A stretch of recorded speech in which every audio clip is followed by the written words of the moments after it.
Salut à tous, c'est Bang de la chaîne, bienvenue sur cette vidéo de la vie continue. Et notre président a parlé tout à l'heure et de ce qu'il a exposé. Bien sûr, je vous laisse regarder son discours. Ce qui m'a le plus intéressé, c'est ce qu'il a repris du côté du ministre de l'Éducation, donc Blanquer, avec le 2S2C.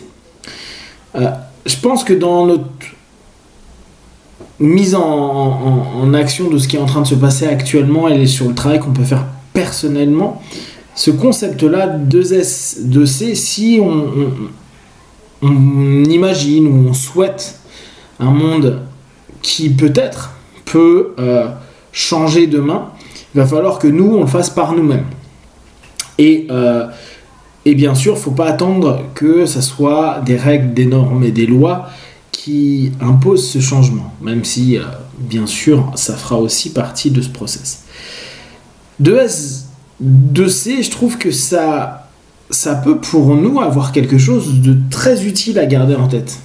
Donc, de mémoire, c'est sport, santé, citoyenneté et civisme.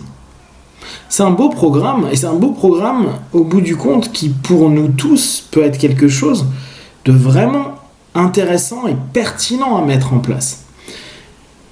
Comme je vous le dis, le changement il viendra rarement d'un groupe, à moins qu'on devienne une dictature, et là chacun a son point de vue. Par contre, nous on peut toujours, dans le système, qu'on soit en accord ou en désaccord avec, créer, mettre en place, agir de la façon qui nous semble le plus juste.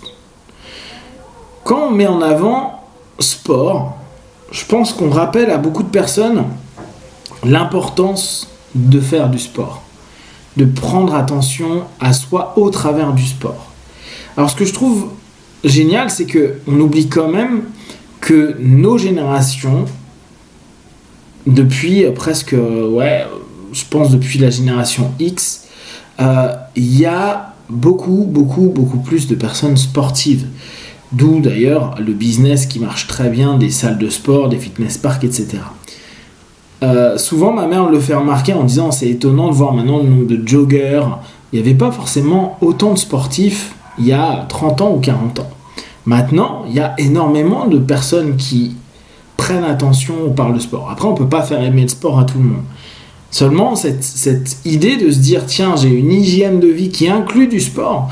Et attention, on n'a pas besoin de faire des sports vénères et faire ça 2 heures par jour. Hein. C'est juste réinclure peut-être du mouvement dans le quotidien. Et comme le corona impose quelques petits changements, des villes comme Paris vont mettre de plus en plus en place des pistes cyclables. Alors bon, pas de chance pour des motards ou les automobilistes, hein, où là, pas de bol, on va galérer dans Paris. Néanmoins, ça donne aussi, ça fait partie de l'activité de mouvement. Souvenez-vous, on est créé pour marcher, pour avancer. Donc, pas pour être forcément sédentaire. Et cette notion-là, de ce S-là, il a du sens, c'est beaucoup de sens. Alors, S, de santé. Là encore, de plus en plus, tout à chacun prend conscience de l'importance de la santé, de notre santé, de la santé des gens qui nous entourent et de comment la communauté peut maintenir ou au contraire transmettre des problématiques qui toucheront la santé. Moi, ma génération, on a grandi avec le sida où on a bien capté qu'on pouvait transmettre des choses à d'autres personnes et on a même complètement été... on va dire, on nous a brainwashé et de façon un peu hard, mais au bout du compte, quasiment tout le monde avait conscience de cette notion de sa santé et de la santé de l'autre et comment on pouvait avoir un impact sur l'autre ou de façon plus générale sur l'environnement. Là aujourd'hui, avec ce qu'on vit, après qu'importe qu'on estime que ce soit bien ou mal géré, on capte que les uns peuvent avoir un impact sur les autres dans leur santé, d'où le fait des masques, d'où le fait de mesures X ou Y qui ont du sens. Je ne me protège pas que moi, mais je protège les autres. Et au bout du compte, cette idée se remise en place de la santé, et si on reprend le premier S, notamment pouvoir faire du sport pour peut-être aussi améliorer sa santé, améliorer sa condition physique, ce qui ne veut pas dire que parce qu'on a une bonne condition physique, on ne tomberait pas malade, mais en tout cas, être peut-être plus résistant, être peut-être capable d'être plus en forme, plus en phase dans son corps, ça a du sens. Donc, je trouve que ces deux S-là, ils sont plutôt chouettes. D'un point de vue social, on arrive sur du civisme. On va là revenir à un déconfinement qui va nous ramener à du civisme. Alors, le président et souvent les ministres remercient les citoyens. Et je pense qu'il faut remercier les citoyens pour ce qu'ils font, pour le fait qu'ils se plient à des règles, et des normes et des lois. Ok. Le civisme, là aussi, c'est tout à chacun qui doit être responsable de ce civisme. On est non civique quand on balance des détritus partout. On est non civique quand on gueule au téléphone alors qu'on pourrait foutre des putains d'écouteurs. On est non civique quand on roule n'importe comment. On est non civique de plein de manières. Et ça, c'est à nous de bosser sur ça. C'est à nous de prendre conscience que on a réellement une démarche personnelle qui n'est pas... C'est parce que les autres sont comme ça, c'est pas bien, mais si moi-même je le fais pas, ça va pas le faire. Faut pas que j'attende que les autres soient civiques pour que moi, je travaille sur mon propre civisme.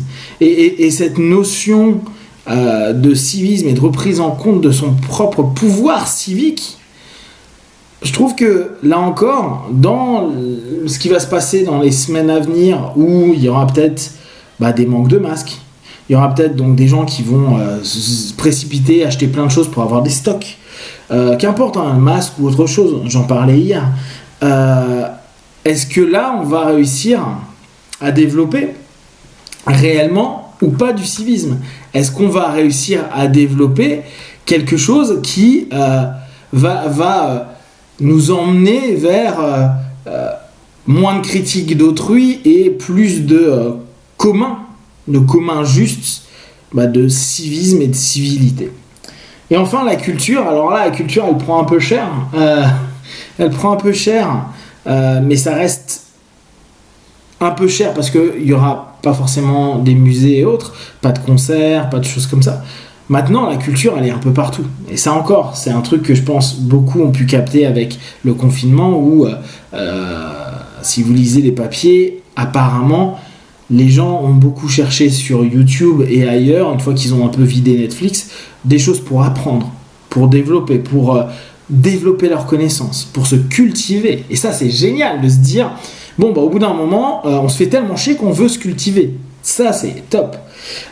Et là encore, continuons à nous cultiver bien sûr avec l'internet, avec les livres, avec les livres, avec les médiathèques, parce qu'elles vont rouvrir logiquement, les bibliothèques, etc. Et puis penser avec l'autre.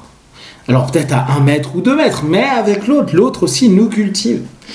Je trouve que ce principe-là de S2C, ça peut être plus que pour les enfants, plus que pour leur rentrée, plus qu'une parcelle de ce qui pourrait être mis en place dans les années à venir dans l'éducation nationale, quelque chose que nous tous, indépendamment, dans notre développement personnel et dans notre développement social, on devrait régulièrement, peut-être pas quotidiennement, mais en tout cas régulièrement, mettre en avant, penser dessus, voir comment on est, est-ce qu'on est en zone rouge ou est-ce qu'on est en zone verte, et qu'est-ce qu'il faut plus développer à certains moments. Est-ce qu'il me manque du sport, est-ce qu'il me manque une attention à ma santé, est-ce qu'il me manque un peu de civisme, ou est-ce qu'il me manque un peu de culture, et voir pour tout le temps avoir zone verte le mieux possible et avoir des warnings sur notre zone orange ou notre zone rouge. Si vous avez des questions d'Airmac, vous partagez sur Facebook, YouTube, je répondrai le plus rapidement possible.